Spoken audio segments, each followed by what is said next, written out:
There is a subtle shift that happens when you build something long enough.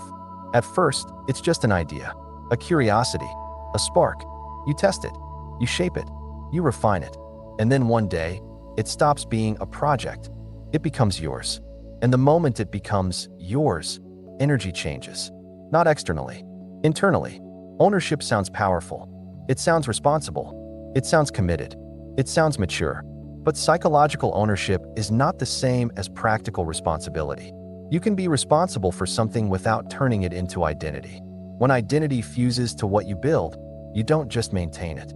You defend it. You protect it from criticism. You resist changes that threaten its shape. You overreact when it struggles. Because it's not just a structure anymore. It's you. Look at how this plays out. You build a business. At first, you're experimenting. Then it grows. Then someone criticizes it. If ownership has fused to identity, that criticism lands like a personal attack. You tighten, you argue, you over-explain, you double down. But if you're building without ownership, feedback becomes information. You assess it, you use it, or you discard it. No ego flare, just refinement. That keeps momentum clean. Ownership creates attachment to form. Building without ownership allows evolution. If you're too attached to how something started, you resist how it needs to change. You cling to early versions because they represent your effort. But systems evolve, markets shift, people grow, interests change. If your identity is tied to the structure, change feels threatening. If your identity is separate from the structure, change feels strategic. That difference determines longevity. There's another layer. Ownership creates emotional weight. You wake up thinking about what must be maintained. You go to sleep replaying what could go wrong. Your nervous system becomes tethered to outcomes. You don't just manage the project. You carry it. Building without ownership removes that psychological load. You still care. You still act. You still show up. But you are not carrying it as self-definition. You are managing it as responsibility. Responsibility is focused. Ownership is emotional. This doesn't mean detachment. It means clarity. You can care deeply without gripping. You can invest fully without merging identity. You can work hard without internalizing every fluctuation. That is sustainable power.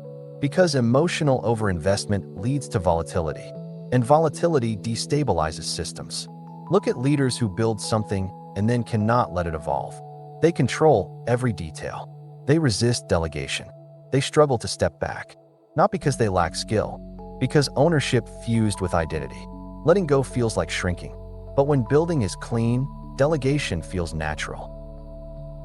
You don't need to control everything to preserve yourself. You distribute responsibility without fear. That builds stronger structures. This also applies to creative work. If you see your creation as yourself, you will struggle to edit it. You'll resist cutting what doesn't serve the whole. You'll overprotect early drafts. But if you see the work as separate from identity, you can refine aggressively. You can remove what doesn't fit. You can rebuild sections entirely. Because you're not dismantling yourself. You're improving the structure. That freedom increases quality. There is something deeply relieving about this. You stop measuring your worth by the performance of what you build. You stop collapsing when metrics dip. You stop inflating when attention spikes. You remain steady. Because the work is not you. It is something you are shaping. That separation stabilizes emotion. Stability stabilizes decision-making. And decision-making shapes outcomes. Building without ownership also allows endings. If something no longer aligns, you can close it. Without dramatic identity crisis. Without feeling like you failed as a person. You simply recognize that a structure has completed its purpose. You release it, and you move forward. Ownership resists endings. Clarity accepts them. There's a misconception that if you don't claim ownership emotionally, you won't care enough. But emotional intensity does not equal commitment. Sometimes it clouds judgment. Sometimes it creates unnecessary conflict. Sometimes it prevents adaptation. Commitment without ego is powerful. It is quiet. It is disciplined. It is stable. It doesn't need to announce itself. It shows up daily. This applies in family life too. You can guide without controlling. You can lead without dominating. You can build traditions without gripping them rigidly. When ownership of family roles becomes identity, conflict escalates. I'm the provider. I'm the responsible one. I'm the one holding this together. Those identities create pressure. Building without ownership means you contribute fully. but you're not building a personal myth through it. You're participating in a system. That shift reduces resentment, because resentment often comes from identity investment. There is also humility in this approach, not self-deprecation. Perspective. You recognize that you are shaping something, not manufacturing existence. Conditions matter. Timing matters. Other people matter. You are influencing, but you are not the sole architect of reality. That humility reduces pressure, and reduced pressure keeps energy clear. Let's talk about risk. Ownership makes risk terrifying. If the project fails, you failed. If the structure collapses, you collapse. So you avoid risk, or you overcommit emotionally to prove something. Building without ownership makes risk strategic. You evaluate downside. You assess capacity. You move deliberately. If something shifts, you adjust. No internal implosion. That flexibility increases long-term growth. There is something else here. Ownership often hides insecurity.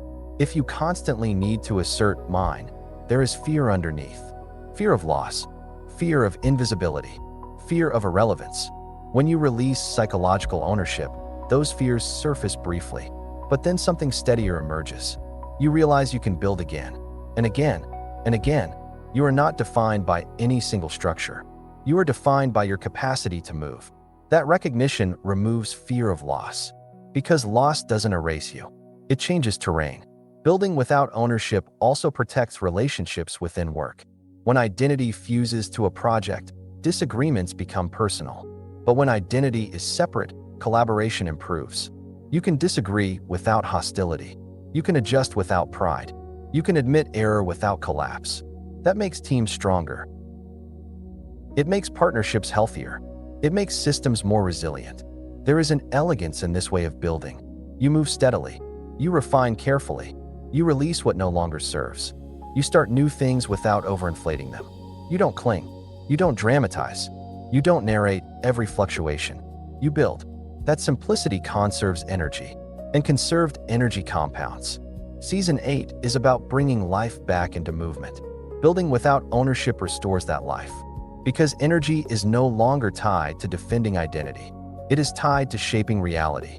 You are free to create, free to refine, free to close chapters, free to evolve, without carrying everything as self-definition. That is powerful. Notice what you are building right now. Is it heavy? Does it feel like it must prove something about you? Or does it feel like something you are shaping? If it feels heavy, loosen identity.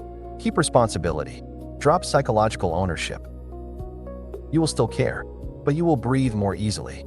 And clearer breathing leads to better decisions. You are allowed to build boldly. You are allowed to take pride in what you create. But pride does not require merging identity. You can appreciate your work without becoming it.